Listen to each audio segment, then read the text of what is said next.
तो मैत्रेय मुनि के आश्रम हरिद्वार विदुर जी पहुंचे और विदुर जी ने उनसे सृष्टि के बारे में पूछा।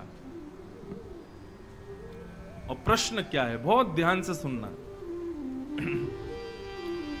सुखाय कर्माणि करोति लोको न ते सुखम वान्यदुपारमं वा विन्देत भूयस्तदैव दुःखम् यदत्र युक्तं भगवान् वदेन्।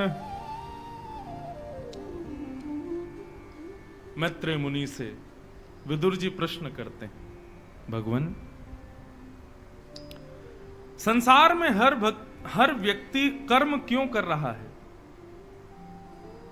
सुख की प्राप्ति के लिए। सबको सुख चाहिए, चाहे वो सामान्य व्यक्ति हो, चाहे वो अति धनवान व्यक्ति हो। सामान्य व्यक्ति भी सुख की प्राप्ति के लिए ही कर्म करता है और अति धनवान भी सुख की प्राप्ति के लिए। दुनिया में हर व्यक्ति दौड़ रहा है, सबको सुख चाहिए अपने जीवन में। आप कथा सुन रहे हैं, इसमें भी आपकी आकांक्षा ये व्यास जी ऐसा कुछ सुनाए जिससे हमको सुख मिले। हम कथा सुना रहे हैं, हमारी भी यही भावना कि सब लोग सुनकर के आनंदित हों तब मुझे सुख मिले। यहां पर भी सुख की ही इच्छा है। यहां से बाहर चले जाएंगे तो जो लोग काम कर रहे हैं वो भी सुख के लिए कर रहे हैं, जो लोग व्यापार कर रहे हैं वो भी सुख के लिए। सबको सुख चाहिए। संसार में हर व्यक्ति सुख के लिए भाग रहा है, लेकिन इतने सब परिश्रम करने के बाद भी क्या जीवन में सुख है? नहीं है, सुख नहीं है। इतनी मेहनत करने के बाद भी, इतना परिश्रम करने के बाद भी, इतना सब कुछ करने के बाद भी जीवन में सुख नहीं है। क्यों? यही प्रश्न विदुर जी महाराज कर रहे हैं मैत्र मुनि से। तो फिर हम कर्म क्यों कर रहे हैं जब हमको सुख ही नहीं मिलने वाला? तो मिलता तो वो दुख ही है। जैसे अभी इतने सारे पंखे लगे हुए हैं, इतने सारे कूलर लगे हैं कि माइक से ज्यादा तो इनकी आवाज आ रही है, लेकिन इतने पंखों में भी कई माताएं बहनें अभी भी पंखा ही चल रही हैं, अभी भी महुआ पहुंच रही हैं। लेकिन इतनी सब व्यवस्थाओं में भी बीच में कभी कभी एक झोंका सा आता है, ठंडा सा, उसे लगती वाह भैया आनंद आ गया। ऐसे ही हमारे जीवन में सुख है। हमने व्यवस्थाएं तो बहुत सारी कर रखी हैं कि कहीं से भी सुख मिले, लेकिन मिलता नहीं है। बस एक झोंका जैसा आता है सुख का और आकर के स्पर्श करके चला जाता है। फिर हम वंचित रह जाते हैं, कब आएगा सुख, कब आएगा सुख, उसी की इच्छा करते हैं। तानपुरा थोड़ा कम। इसी विचार में रहते हैं कि सुख मिले, लेकिन सुख मिलता नहीं है। क्यों नहीं मिलता? इसका उत्तर श्रीमद् भागवत में तो भगवान पता है क्या देते हैं? सेयम भगवतो माया, ये मेरी माया है। यदि व्यक्ति ने परिश्रम किया और उसको तुरंत सुख मिल गया, तुरंत लाभ मिल गया, तो वो आगे परिश्रम करेगा ही नहीं। ठाकुर जी कहते हैं हम इसीलिए थोड़े से सुख का केवल अनुभव कराते हैं, ताकि उस सुख को पाकर के उसके मन में और सुख की इच्छा हो और इसी से वो कर्म करे। व्यक्ति कर्म करेगा तो सृष्टि चलेगी। ये सृष्टि को चलाने के लिए ठाकुर जी ने निधान किया है। कितना भी परिश्रम करें लेकिन सुख मिलेगा नहीं, लेकिन इच्छा खत्म होगी नहीं सुख मिलने की। लेकिन गीता में भगवान इसका बहुत सुंदर उत्तर देते हैं, बहुत ध्यान से सुनना। ठाकुर जी कहते हैं, अर्जुन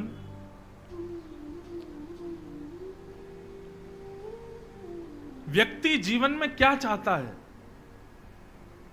तो उत्तर सबका यही होगा, सुख चाहता है। 200 रुपए प्रतिदिन की मजदूरी करने वाला भी सुख चाहता है, 200 करोड़ का टर्नओवर करने वाला भी सुख चाहता है, लेकिन दोनों ही सुखी नहीं है। वास्तव में भगवान अर्जुन से कहते हैं, अर्जुन हम लोगों का लक्ष्य गलत है। हम प्रत्येक कर्म को करने के फल के रूप में सुख की कामना करते हैं, और सुख एक प्रकार का फल है, और फल देने का अधिकार मेरा होता है।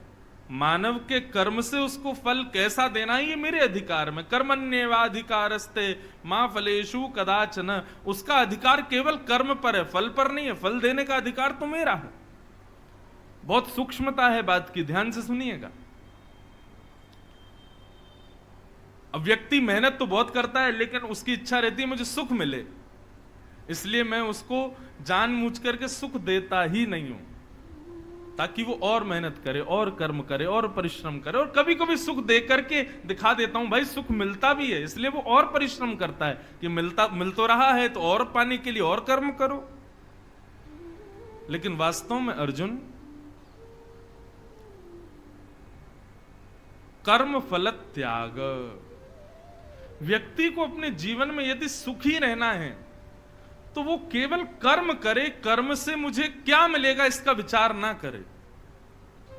मुझे सुख मिलेगा, मुझे उपलब्धि मिलेगी, मैं जीत जाऊंगा, या मुझे ये मिलेगा ये मिलेगा, इस प्रकार के भाव हृदय में ना रखे।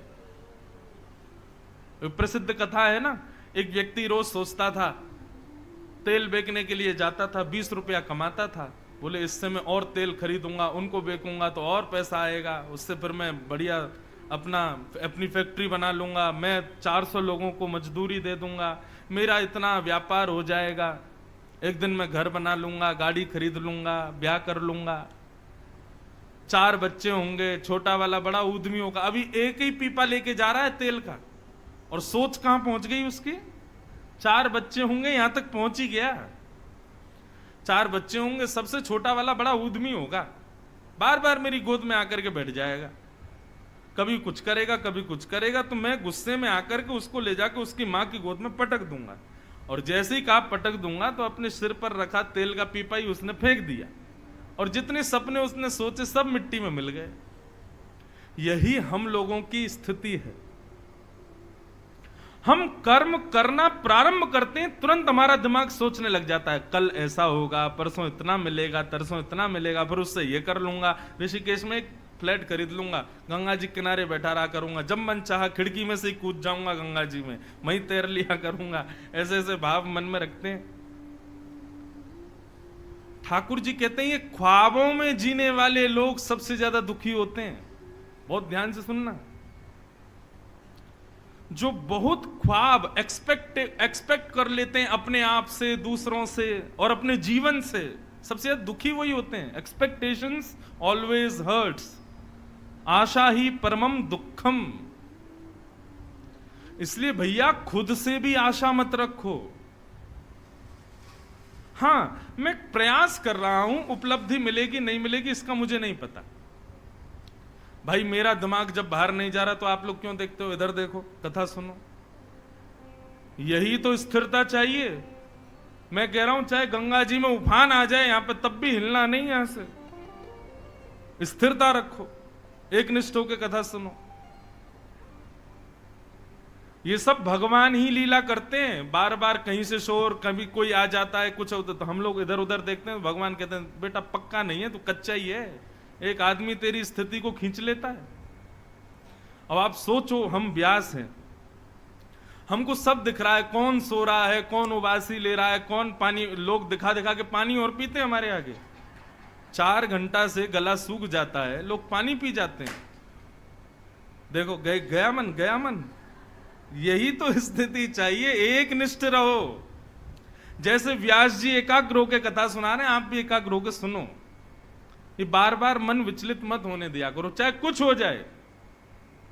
अरे कहां, हनुमान जी एक बार कथा सुन रहे थे, तो हनुमान जी इतने भाव विभोर हो गए, आंखों से आंसू गिरने लगे कथा सुनते सुनते। राम जी की इतनी याद आने लगी, अपना हृदय ऐसे मसलने लगे, बहुत जोर से याद आ रही थी राम जी की।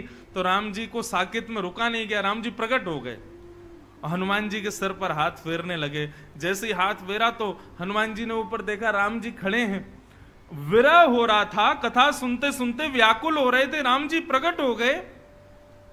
लेकिन हनुमान जी ने जैसे ही राम जी को देखा तो चरणों प्रणाम, भगवान 2 घंटे की कथा अभी रह गई, आप बाहर बैठो थोड़ा। अभी मुझे कथा सुनने दो, अभी बीच में डिस्टर्ब मत करो। राम जी बोले, एक तो मुझे याद करके रो रहा था, मैंने ऊपर से जाके तेरे को दर्शन दे दिया, तुम कह रहे हो अभी रुक जाओ। बोले नाथ, कथा के बीच में डिस्टर्ब नहीं करो, 2 घंटे बाद आपसे मिलूंगा, अभी तड़पने दो, अभी रोने दो, आपकी याद आने दो, मिलूंगा आपसे बाद में। कथा के बीच में कुछ हो जाए, पंखा गिरे, पंडाल गिरे, गुब्बारे फूटे, कोई उठे, कुछ भी करे, आप स्थिर रहो, अपने हृदय को स्थिर ही रखो। तो हम निवेदन कर रहे थे, ख्वाबों में जीने वाला व्यक्ति, विचारों में जीने वाला व्यक्ति सबसे ज्यादा दुखी रहता है। क्यों? क्योंकि वो विचार बहुत कुछ कर लेता है, और ठाकुर जी हमारे चतुर शिरोमणि हैं। ठाकुर जी, अच्छा इतना सोच लिया, अरे बेटा होने ही नहीं देंगे हम इसको, फिर हम दुखी हो जाते हैं। इसलिए क्या करो, भगवान ने गीता में इसका उत्तर दिया, अर्जुन कर्म फल त्याग, कर्म कर, मिलेगा क्या फल इसका विचार मत करो। एक कहीं पॉडकास्ट हुआ था मेरा, तो वहां उन्होंने पूछा, महाराज जी आप ये बात कहते हैं कि कर्म के फल का त्याग करो। मैंने कहा मैं नहीं, ठाकुर जी कह रहे हैं। तो बोले व्यक्ति एम नहीं रखेगा, एक पॉइंट नहीं रखेगा कि मुझे वो प्राप्त करना है, तो उसके कर्म में उसको गति कैसे मिलेगी। अब ऑफिस जाता है, दफ्तर चलाता है या अपना व्यापार करता है, उसको एक लक्ष्य तो रखना पड़ेगा ना। मैंने कहा लक्ष्य रखने की मना नहीं है, लक्ष्य रखो, लेकिन वो लक्ष्य मिलेगा ही ऐसी भावना हृदय में मत रखो। मैं परिश्रम पूरा करूंगा, मैं मेहनत पूरी करूंगा, मिलेगा नहीं मिलेगा ये ठाकुर जी के हाथ में है। इसमें क्या हो जाता है कि हे नाथ, मेरे लिए यदि उपयोगी होगा तो मिलेगा, यदि उपयोगी नहीं होगा तो नहीं मिलेगा। लक्ष्य तो एक रखना है, लेकिन वो लक्ष्य नहीं मिला तो मैं हार जाऊंगा, मैं टूट जाऊंगा, मैं ऐसा कर लूंगा वैसा, ये भाव नहीं होना चाहिए। कर्म फल त्याग। और ठाकुर जी ने फिर अर्जुन से पता है क्या कहा? बोले व्यक्ति चाहता है कि कर्म के बदले उसको सुख मिले, लेकिन व्यक्ति सुख के जगह पर दूसरी स्थिति रखे कि कर्म के बदले मुझे शांति मिले। मैं जो कुछ भी करूं उससे मुझे सुख मिले ऐसा मत सोचो, मैं जो कुछ भी करूं उससे मुझे शांति मिले, ये विचार होना चाहिए। समझ रहे हैं ना बात को? हमने लक्ष्य के रूप में सुख रखा है, सुख नहीं, शांति को रखो।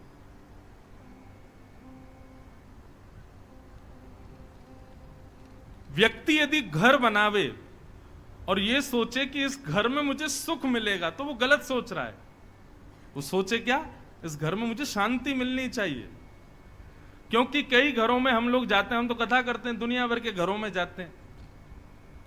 सोफा कितने का? 15 लाख रुपए का। चेयर कितने की? 1-1 लाख रुपए की। घड़ी कितने की? 5 लाख रुपए की। बेड कितने का? 20 लाख रुपए का। दरवाजे कितने के? 2-2 लाख रुपए के। मतलब सारी वस्तुएं सुख देने वाली हैं। रसोई में क्या बन रहा है?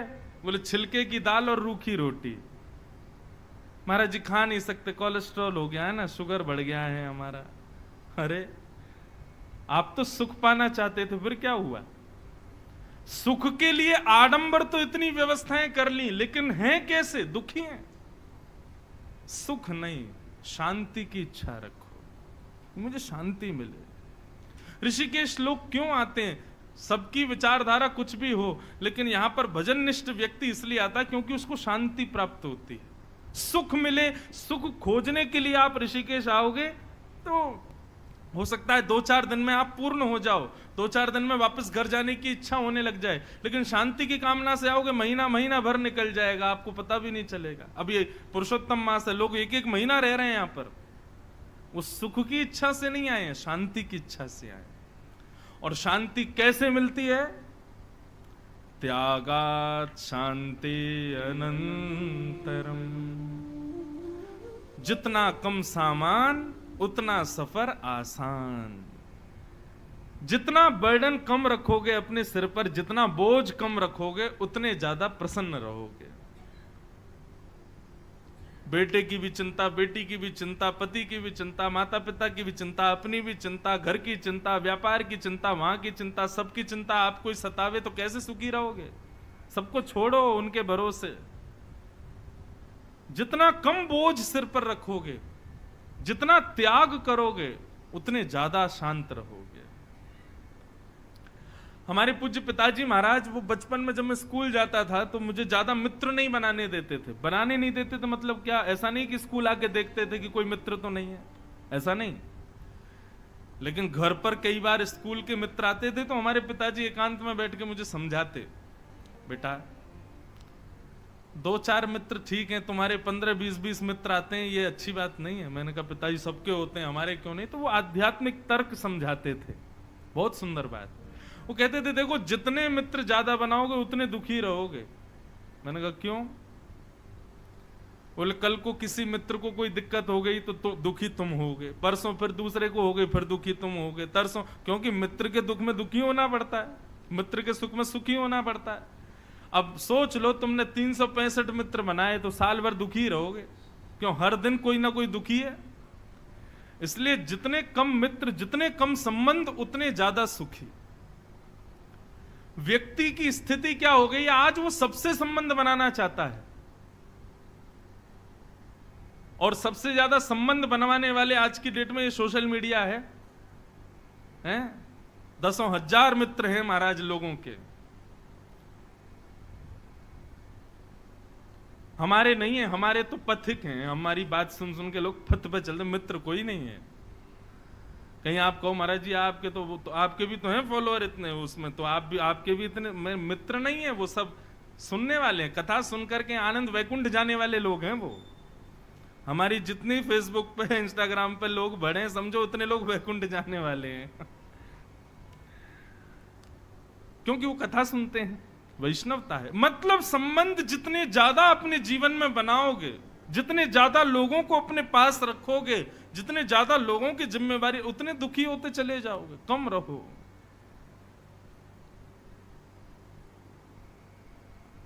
बंगला में गाते हैं ना, जोरी तोरो दक्षुण क्यों माया से, तो बे एकला चलो रे, एकला चलो, एकला चलो, एकला चलो, एकला चलो रे, जोरी तोरो दक्षुण क्यों माया से, तो बे एकला चलो रे। अकेले चलो। एकांत में जितना सुख है ना, उतना सुख समाज में ज्यादा लोगों के बीच में घिरे रहने से नहीं है। एकांत रहो, अकेले रहो।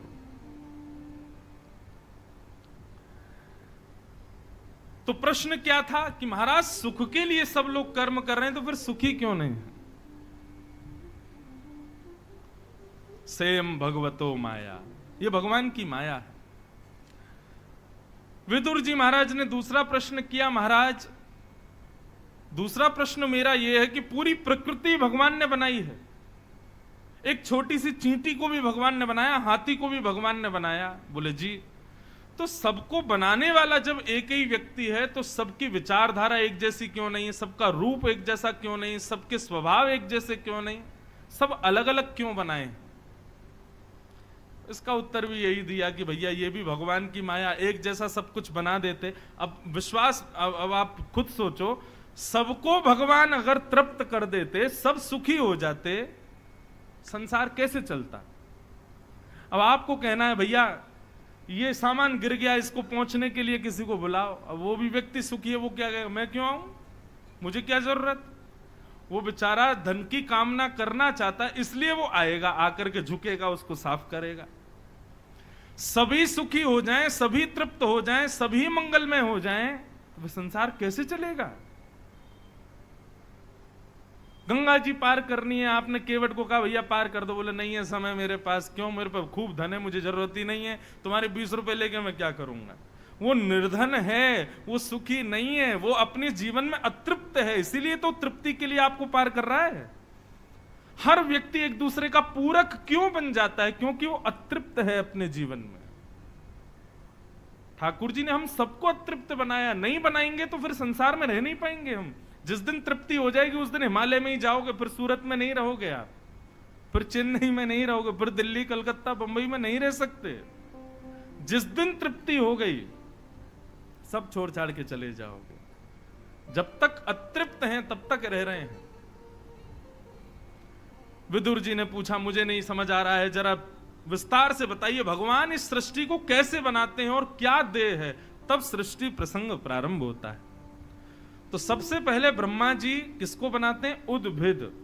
भगवान ने क्या टर्म कंडीशन रखी है कि व्यक्ति कर्म भी करे और मेरा भजन भी करे, ऐसी सृष्टि बनाओ।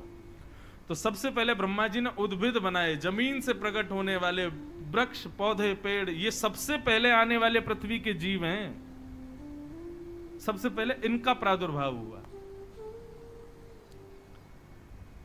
ब्रह्मा जी ने विचार किया ये कर्म तो कर रहे हैं लेकिन भजन नहीं कर पाएंगे। तब दूसरे बनाए अंडज, अंडे से पैदा होने वाले। लोग कहते हैं मुर्गी पहले आई कि अंडा, भागवत में स्पष्ट है अंडा पहले आया। ब्रह्मा जी ने पहले अंडे बनाए, चाहे वो जो भी अब अंडस होने वाले जो भी जीव हैं उन सबको बनाया। ये भी कर्म तो करते हैं, भजन नहीं करते। तब तीसरे स्वेदज बनाए। स्वेदज माने कि वृक्षों के गिरने पर और कुछ कीच आदि होने पर उनसे उत्पन्न होने वाले जीव, कीड़े मकोड़े आदि, इनको बनाया। ये भी कर्म कर रहे हैं लेकिन भजन नहीं कर रहे। तब जरायुज बनाए, जरा में लिपट कर होने वाले, गाय, भैंस, जिब्रा, जिराफ, शेर, चीता, भालू, इन सबको बनाया। लेकिन ये भी कर्म कर रहे हैं, भजन नहीं कर रहे। तब ब्रह्मा जी को बड़ी चिंता हुई, क्या करूं, मैं बनाता ही जा रहा हूं लेकिन एक स्थिर क्यों नहीं हो पा रहा जो भजन भी करे कर्म भी करे। तब भगवान ने उनको चतुश्लोकी भागवत प्रदान की और कहा ये तुम्हारा समाधान करेंगे। चतुश्लोकी भागवत का पुरुषण किया ब्रह्मा जी ने, और पुरुषण करने के बाद जब निर्माण किया तब मानव को बनाया। एक प्रकार से ये बात कह दूं तो किसमें कोई अतिशयोक्ति नहीं, हम मानवों का भी उद्गम भागवत से ही है। यदि ब्रह्मा जी के अंतस्थ में भागवत प्रकट नहीं होती तो कभी मानव को नहीं बना पाते वो। और जैसे ही मानव को बनाया ब्रह्मा जी हो गए, बोले वाह, अब ये भजन भी कर सकता है और कर्म भी कर सकता है। तब भगवान ने प्रसन्न होकर के भगवान को जाके दिखाया ब्रह्मा जी ने, देखो भगवान मैंने ये बनाया। तब भगवान बड़े प्रसन्न हो गए और भगवान ने वो दिया मानव को जो किसी को नहीं दिया। बाकी की भी कृतियां थी और वो क्या है? बुद्धि, दिमाग, विवेक, ये केवल मानव को दिया और किसी को नहीं दिया। सबको दिया है, केवल उदर भरने के लिए दिया है, लेकिन मानव को जो बुद्धि दी है वो दूसरों का भी पोषण कर सकता है इस भाव से। और सबसे पहले मानव कौन आए पृथ्वी पर? सनक सनंदन सनातन सनत कुमार। ये भगवान के प्रथम अवतार है। क्योंकि प्रथम मानव हैं इसलिए इनको प्रथम अवतार की श्रेणी दी गई। ब्रह्मा जी बड़े प्रसन्न हो गए, चारों बालकों को आशीर्वाद दिया। कहो बच्चों, मैंने तुमको क्यों बनाया? पिताजी आपने हमको भजन करने के लिए बनाया है ना? ब्रह्मा जी बोले हाँ हाँ, भजन तो करना है बेटा, लेकिन कर्म भी तो करना है। पिताजी हमसे कर्म नहीं होगा, हम तो केवल भजन कर सकते। चारों बालक ऐसा कह करके और श्रीमन नारायण नारायण नारायण करते हुए वहां से चले गए। ब्रह्मा जी बोले पहले बना रहा था तो वो सब कर्म ही कर रहे थे, भजन नहीं कर रहे थे, अब ये बनने में आ रहे हैं, ये सब भजन ही कर रहे हैं, कर्म नहीं कर रहे हैं। तब ब्रह्मा जी ने 10 मानस पुत्र और बनाए, जिसमें से एक नारद जी हैं, एक शंकर जी के ससुर जी दक्ष प्रजापति हैं। ऐसे 10 मानस पुत्र बनाए। लेकिन इनसे जब पूछा कि आप लोगों को मैंने क्यों बनाया, तो नारद जी महाराज सबसे पहले बोले आपने हमको भगवान का भजन करने के लिए बनाया है। ब्रह्मा जी फ्रस्ट्रेट हो गए, इतने दिन हो गए सब बनाते बनाते बनाते एक ठौरी नहीं आ रही है, और ललाट नीला पड़ गया ब्रह्मा जी का। क्रोध के कारण ललाट का भेदन करके महादेव प्रकट हो गए, रुद्र प्रकट हो गए। बोलो देवादिदेव महादेव शंकर भगवान की। 10 मानस पुत्र भी चले गए। अब ललाट में से पुत्र प्रकट हुए, रुद्र यानी कि शिव। ब्रह्मा जी बोले बेटा तुम ही मान लो मेरी बात। शंकर जी बोले आज्ञा करो पिताजी, क्या करना है? बोले मैंने तुमको क्यों बनाया? बोले आपने हमको भजन करने के लिए बनाया। ब्रह्मा जी बोले कर्म कौन करेगा, आप सब भजन ही भजन करोगे तो शंकर जी बोले आज्ञा करो पिताजी, क्या करना है? बोले पिता जो करे वही पुत्र को करना चाहिए। मैं सृष्टि कर रहा हूं, मैं दुनिया बना रहा हूं, तुम भी मेरे साथ बनाओ। शंकर जी बोले हमसे हो नहीं पाएगा ये, नहीं अब मेरी बात माननी पड़ेगी तुमको, चलो सृष्टि करो। शंकर जी बोले ठीक है पिताजी, आप ही हाथ जोड़ दोगे अपने आप, लाओ दो हमको कमान। और जैसे ही शंकर जी आए, गंगा के तट पर बैठे हैं, शंकर जी ने जैसे ही देखा कि पिताजी ने कैसी सृष्टि बनाई, 2 आंख, 1 नाक, 2 कान, 1 मुख, 2 हाथ, 2 पैर, ऐसे मानव बनाए। शंकर जी बोले मजा नहीं आ रहा है, कुछ अलग करते हैं। तो शंकर जी ने कैसे जीव बनाए? बोले को मुखहीन, किसी का सिर ही नहीं बनाया, और विपुल मुख काहू, किसी के हजारों सर बना दिए, और बिन पग चलही, बिना पैर के चलने वाले मानव बना दिए, हाथों से ही चल रहे हैं महाराज। मुख से शब्द नहीं बोल रहे हैं, अग्नि निकाल रहे हैं, कोई अपने मुख से बर्फ निकाल रहा है, पेड़ों पर चढ़ रहे हैं। और महाराज विचित्र प्रकार की सृष्टि महादेव ने बनाई। भूत प्रेत पिशाचनी डाकनी साकनियों को बना दिया। फल फूल खाने वाले मानव बनाए थे ब्रह्मा जी ने, लेकिन शंकर जी ने ऐसे बनाया, अरे फल फूल क्या का, सीधा पेड़ तोड़ो, पेड़ को ही खा जाओ, ऐसे मानव बना दिए शंकर जी ने। रावण वर्णन करता है कि मेरे गुरुदेव शिवजी ने जब सृष्टि बनाई थी तो उस सृष्टि में रहने वाले लोगों के स्वर कैसे थे। तब रावण गाता है यस्यास्ते ड्राट ड्राट डुट डुट मम लम टम टम टम टम टम डम शम डुडम शम डुहि डुहि चकतम भूपके भूपनालम तैलम तैलम तो तैलम कुकु कुकु कुकु क्वांग क्वांग क्वांग क्वांग क्वांग ध्यायन्ते यस्य कांते वसति च सकलम पातुनो चंद्रचूड़। ये रावण का रचित श्लोक है, इस बात को दर्शाता है कि महादेव ने सृष्टि कैसी बनाई। ऐसी सृष्टि बनाई कि महाराज ब्रह्मा की बनाई हुई सारी सृष्टि को खाने लगे वो लोग। ब्रह्मा जी बेचारे आराम कर रहे थे, बहुत दिनों से सृष्टि कर रहे थे, आज मन में आया देखने चले बेटा कैसी सृष्टि कर रहा है। और ब्रह्मा जी जैसे ही पृथ्वी पर आए तो देखा कि महाराज अपने सर को हाथ में लेकर के मानव घूम रहा है। किसी के नेत्री नेत्र हैं, पूरे शरीर में नेत्री, जहां से देखो ये रोए नहीं है, उसके नेत्र टिमटिमा रहे हैं।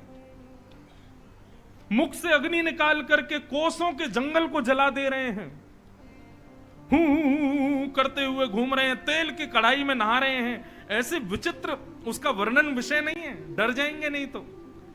ऐसी सृष्टि बनाई महाराज। ब्रह्मा जी बोले कहां है बेटा, शंकर जी कहां है? तो देखा ऊपर हिमालय पर बैठे थे, वहीं बैठ करके सृष्टि बना रहे थे। ब्रह्मा जी के अलम प्रजा भी, बस बेटा नहीं, अब बस करो, अभी रोको यहीं पर ही। पिताजी अच्छी नहीं लगी हमारी सृष्टि? बेटा बहुत अच्छी, बहुत सुंदर, देखो इतने सुंदर मैंने मानव ही नहीं देखे। तुमने रोए नहीं बनाए, तुमने नेत्री नेत्र बनाए, तुमने बिना पैर के मानव बनाए, अद्भुत कला है तुम्हारी। लेकिन बेटा ऐसे मानव संसार में रह नहीं पाएंगे, यहीं रोक दो। शंकर जी धीरे से बोले देखिए पिताजी,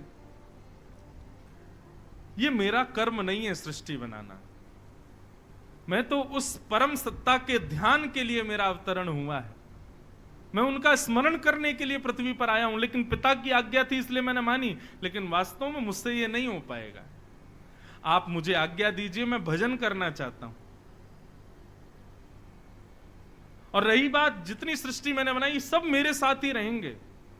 और सबको शंकर जी लेकर के उत्तर के क्षेत्रों में हिमालय पर जाकर के विराजमान हो गए।